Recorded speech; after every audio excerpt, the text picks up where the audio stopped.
जिंदगी में अगर कभी दुखी हो जाओ, जब लगे कि सब कुछ खत्म हो चुका है, जब लगे कोई आस नहीं, विश्वास नहीं, किसी सब चीज से परे हो जाओ, कभी ऐसा दोहराए तो याद रखना, एक बार आराम से रिलैक्स होकर बैठना, एक लंबी सांस लेना और धीरे धीरे धीरे धीरे धीरे धीरे धीरे धीरे धीरे उसे बाहर की तरफ छोड़ना और हाथ जोड़ के अपने इष्ट देव को याद करना उस परम पिता परमेश्वर सतगुरु महाराज को।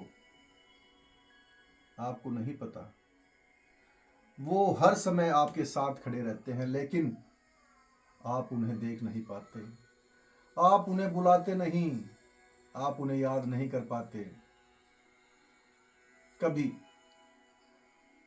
उनके मोह में, उनके प्यार में अपनी नेत्रों से, आंखों से दो आंसू उनकी याद में निकाल के देखना। उनके दरबार में जहां वो बैठे हैं वहां बैठे ही बाढ़ आ जाएगी। ठीक है, हमें याद करने नहीं आते, हम भगवान की प्रतिमा के सामने जाते हैं, मंदिर में जाते हैं और वहां पे आंखें बंद करके बैठ जाते हैं, हे भगवान, इस प्रकार। तो भगवान भी सोचते हैं कि ये तो अच्छा विद्वान है, जब मेरे सामने जहां पे आके उन्हें दर्शन करने चाहिए वहां आके सामने बैठ के आंखें बंद कर रहा है।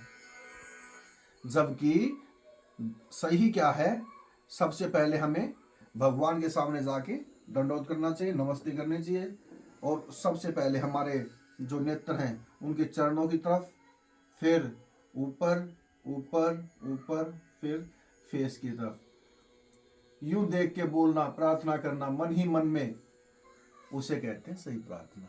उस परमपिता परमेश्वर, उस सदगुरु महाराज जिसको भी आप मानते हो, जिसको भी आप पूजते हो, जो भी आपके आराध्य हैं, जो भी आपके इष्ट देव हैं, इष्ट देवी हैं, जो गुरु माता है, गुरु पिता हैं, जो भी हैं, उनके चरणों में नतमस्तक हो जाओ।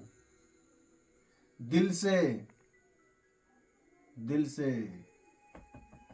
बोल के देखो कभी कि हे प्रभु, बस थक चुका हूं, टूट चुका हूं, अब तू ही संभालेगा, तू ही मुझे पार करेगा। अरे वो हाथ पकड़ लेगा तेरा भाई, तू बोल के तो देख, तू कह के तो देख उसको, वो संभाल लेगा तेरे को। लेकिन नहीं, हम सिर्फ दोष ही दोष दे सकते हैं, सामने वालों को दोष ही दे सकते हैं। शुक्र है परमात्मा जो मंदिर बने हैं उनमें मूर्तियां हैं, अगर वो बोलने लगे तो भगवान, अगर बोलने लगे तो इंसान उस भगवान के अंदर भी कमी निकाल देगा। ठीक है ना। आज का इंसान सेल्फिश इतना हो चुका है कि बहुत ज्यादा सेल्फिश हो चुका है आज का इंसान। वो कुछ नहीं देखता, उसे माया में इतना अंधा हो चुका है यहाँ की, जैसे वो साथ लेके टोकरे भर भर के जाएगा।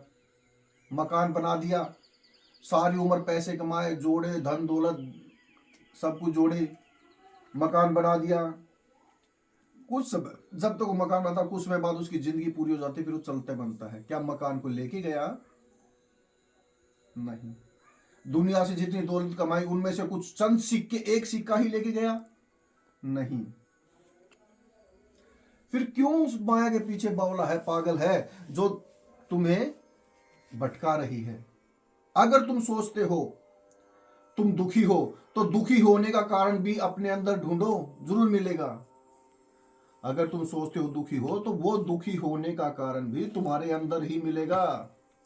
शांत बैठ के कभी सोच के देखो, शांत बैठ के कभी सोच के देखो, पूछ के देखो, उस परम पिता परमेश्वर से सवाल करके देखो। मन के अंदर ही बैठे हैं वो, कहीं बाहर नहीं है, कहीं बाहर नहीं है, वो मन के अंदर ही बैठे हैं। कम से कम कभी अपने आप से अकेलेपन में बैठ, कुछ समय दे, कभी अपनेपन को, अपने आप को कुछ समय दे, बैठ अकेला, सोच के देख तूने आज पूरा दिन में क्या क्या किया है, क्या सही था, क्या गलत था। अरे भाई, एक एक बात छट के अलग अलग हो जाएगी, एक एक बात छट के अलग अलग हो जाएगी। और रही बात स्वर्ग नरक वाली, स्वर्ग नरक का तो हम छोड़ ही दो ख्याल, क्योंकि आपने अगर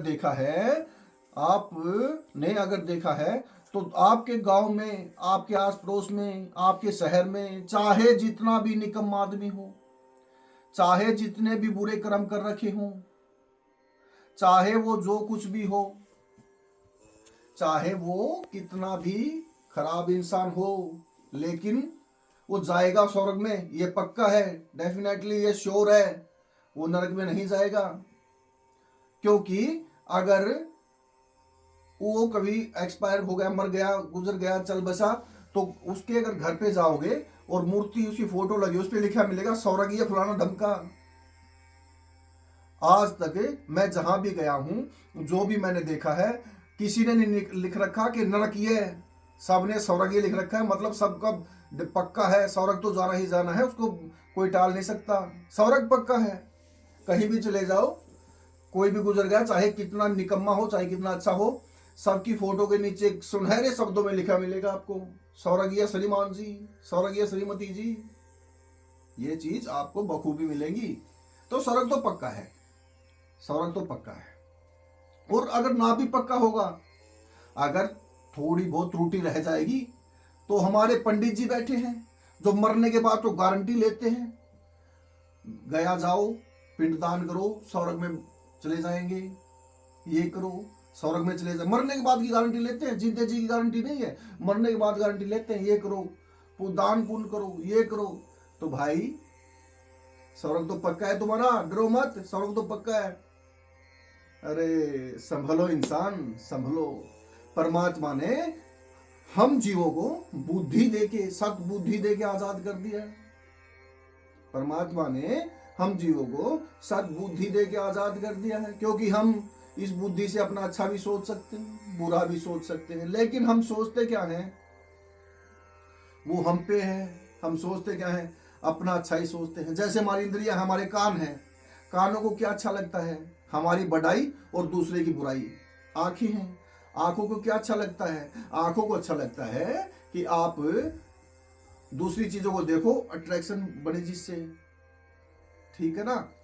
तो भाई यही चीज है, थोड़ा सा ध्यान दो अपने ऊपर भी कभी कभी। वो मैं, अगर आप नहीं कर सकते, भगवान का नाम नहीं ले सकते, तो कभी कभी अकेलेपन में बैठो, अकेले बैठो, अपने किए जो आपने कर दिए 1 हफ्ते के 10 दिन के कर्मों को दोहराओ, मन में सोचो तुमने क्या बुरा किया है, क्या अच्छा किया है, किसका भला किया है, किसको तुमने गाली दी है, क्या वो सही था या वो गलत था। इस बात पे विचार करो। जय शिव गुरु, जय महाकाल।